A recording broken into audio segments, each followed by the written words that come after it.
LFR is live now. Let's queue up and do some dungeons. Hello everyone, welcome to this guide. Boss number 1. Very simple mechanics, require a lot of mobility. Basically, if you're DPS, if you have the Rot debuff on you, run to the edge of the room, spread the plague there. As a tank, if the main tank gets the Rot debuff, as an off tank, you need to taunt off of him. Main tank runs to the edge of the room and spreads the Rot there. So here you see the Rot going to the main tank. I taunt off him, he runs off to the edge of the room, spreads the Rot, and now he has to wait for me to get the Rot, and then we taunt off each other. The only other big mechanic that this boss has in LFR, you see right here, is the breath mechanic. Faces a certain direction, spews out a bunch of Rot, and you just have to avoid it. Here you see me getting the Rot. I run to the edge of the room, spread the Rot there. The other tank taunted off of me. And that's really it for phase 1 for this boss.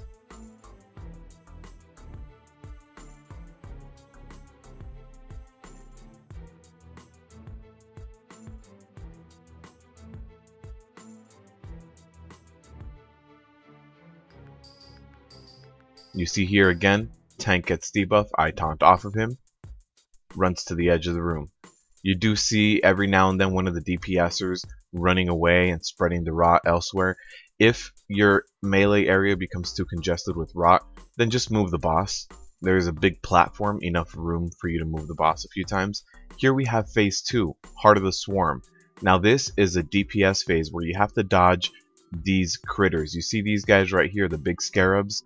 They do giant AoE damage, so you do have to avoid that. Another thing to note, when Heart of the Swarm happens, the boss is going to suck in all of the pools of Rot that are in the excess of the room, so be careful to not stand in anything because they will come from the outside in towards the boss. And that's really it for all the mechanics for this boss, so just remember, if you have Rot debuff, run to the edges of the room and spread the Rot there. As a tank, taunt off of each other when the tank gets the Rot debuff. Dodge the breath. The boss will face in a certain direction and you do need to dodge away from that. And during the heart phase, don't stand in range of any of the scarabs that are exploding.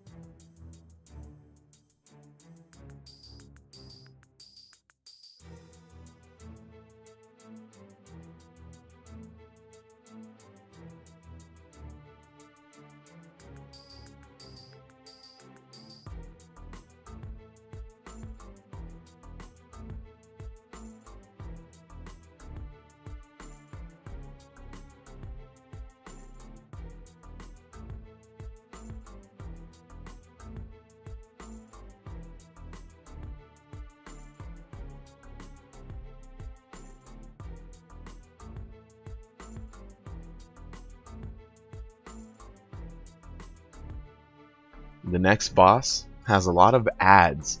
Basically, there are a few number of tentacles. The Dominator tentacles need to be tanked. There are also some horrors that can come out. Those also need to be tanked.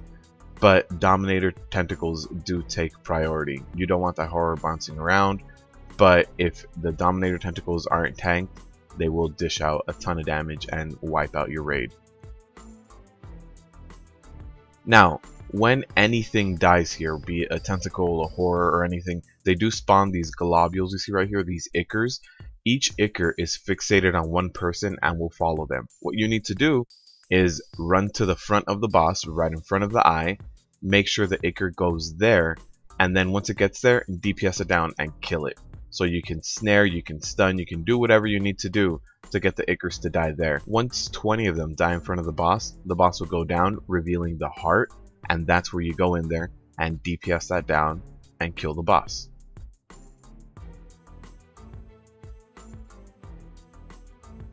Here you do see a horror is about to spawn right in the middle. I'm going to pick that up. In LFR, you don't need to swap tanks and get the debuff to go off of you. It's not that difficult in LFR. You do see I get a stack of the debuff here. It's not going to make or break this fight. You'll be fine as one tank tanking the horror and not swapping over. The other type of tentacle that does need special attention is there is a tentacle that casts Mind Flay. Now, if you do see this tentacle, DPS it down and interrupt the Mind Flay. Mind Flay will hurt a lot. So you do see I keep running to the front of the boss because when these things die, I do want the Ickers to be close to the front of the boss. I also am making sure to use Thunderclap on cooldown to keep everything snared and to make sure that we can DPS things down in the front a little bit better.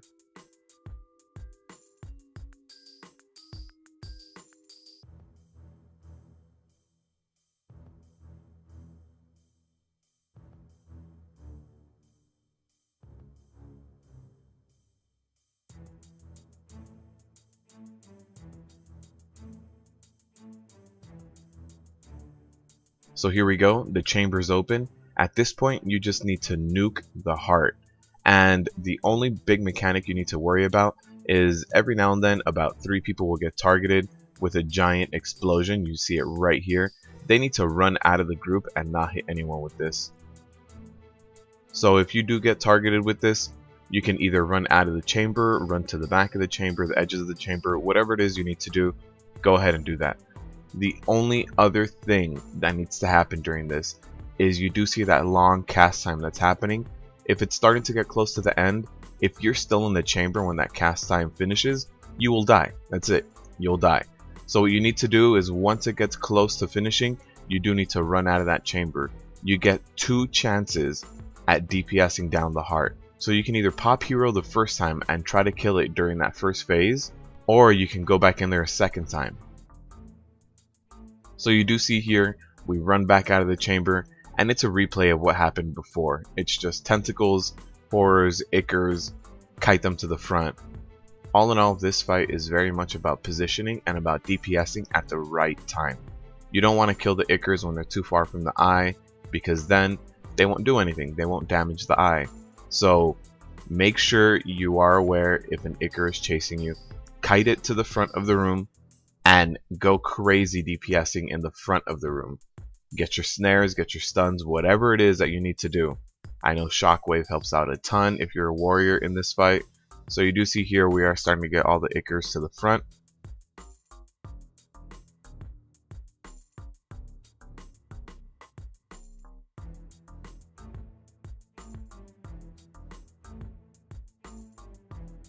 Once they get a little bit closer, we will DPS them down a lot. You did see there I did also interrupt the Mind Flay. So there's the stun. Make sure you DPS all that down, go back into the heart, and kill it. One thing to note is if you do have a horror that is alive, you do not want to put that inside of the chamber with the heart, since he does do that frontal cone ability. You can easily damage way more people than you should. You see here as a tank there wasn't anything to pick up, and what I was doing was running in and snaring as many Ickers as I could with thunderclaps. Now here we have a horror, but you will see that the eye will go down, so the chamber will open up. What I decide to do is not take the horror inside the chamber with me. There's no need to subject everyone else to that additional damage.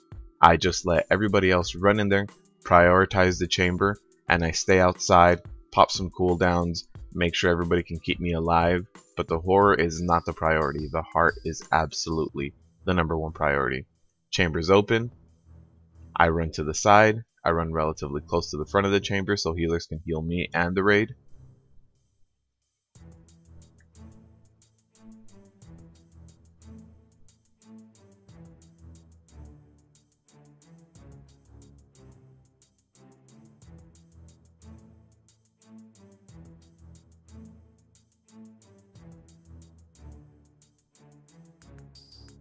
And just like that, the boss goes down. Now this boss may be one of the most difficult ones for the first phase in LFR. So let's try to sum this up. During this boss, you have the main tank tanking the boss, and you will have the off tank whose job is to pick up all of the adds and kite them away from the raid.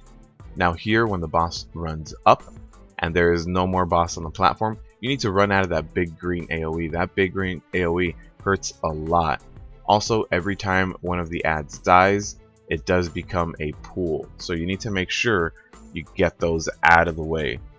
Also, if you are running to the edges of the room to either DPS the adds or tanking them away from everyone, make sure that you don't step into any of the eggs. Those spawn additional adds and you don't want that. Another thing to note is that as a DPS or a healer, if you are targeted with venom and you have that debuff, you are also going to be spreading these pools of venom as well. So you also need to run out of the raid to the edges of the room and make sure that the pools stay there. You don't want to block the bridge to the next area, so make sure you know where you're spreading the pools.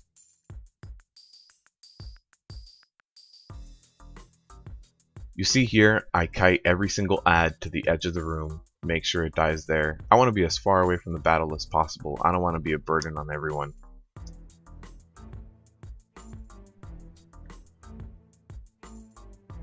Now here we're no longer in spider form, now we're in rock form.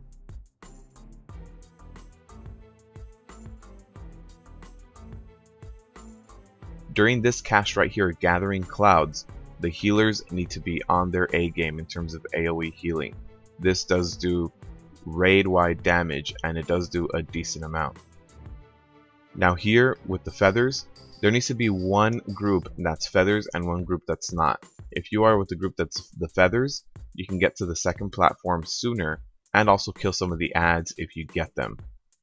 Now the rest of the party has to run through the bridge. Make sure you don't touch any eggs, and one of the tanks has to be there in case somebody does touch eggs to pick up the adds. When that is being thrown on the tank, you do need to be careful. It's a high damaging ability. In LFR you don't need to taunt off, so don't worry about that. One tank is just going to stay on the boss. If you have the debuff, the little tornado debuff, what you can do to help out the raid is run over the pools of poison.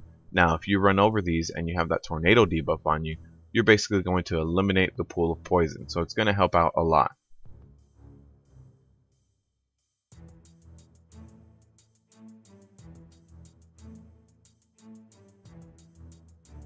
Now here we have Razor Wings. Basically with that, make sure you face the boss away from the raid. It's a frontal cone ability. As soon as the boss starts casting it, you can basically sidestep and dodge it yourself as well as a tank.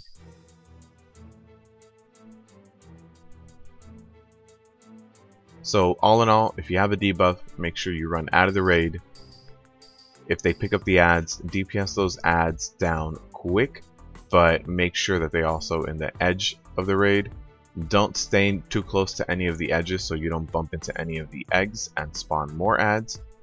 And don't stand in any of the fire, be it the pools of venom or when the spider boss goes up and is going to ambush you. Just don't stand in anything like that. Don't stand in front of the boss. If you have a debuff on you that casts a big AoE, run to the edge of the room.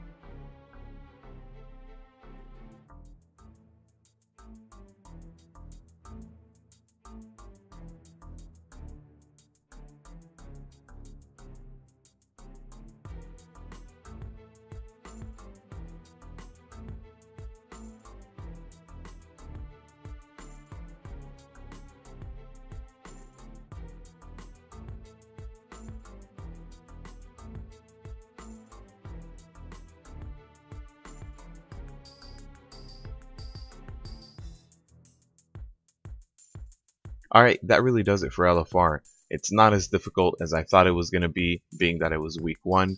So go out there, get some gear, and have fun everybody.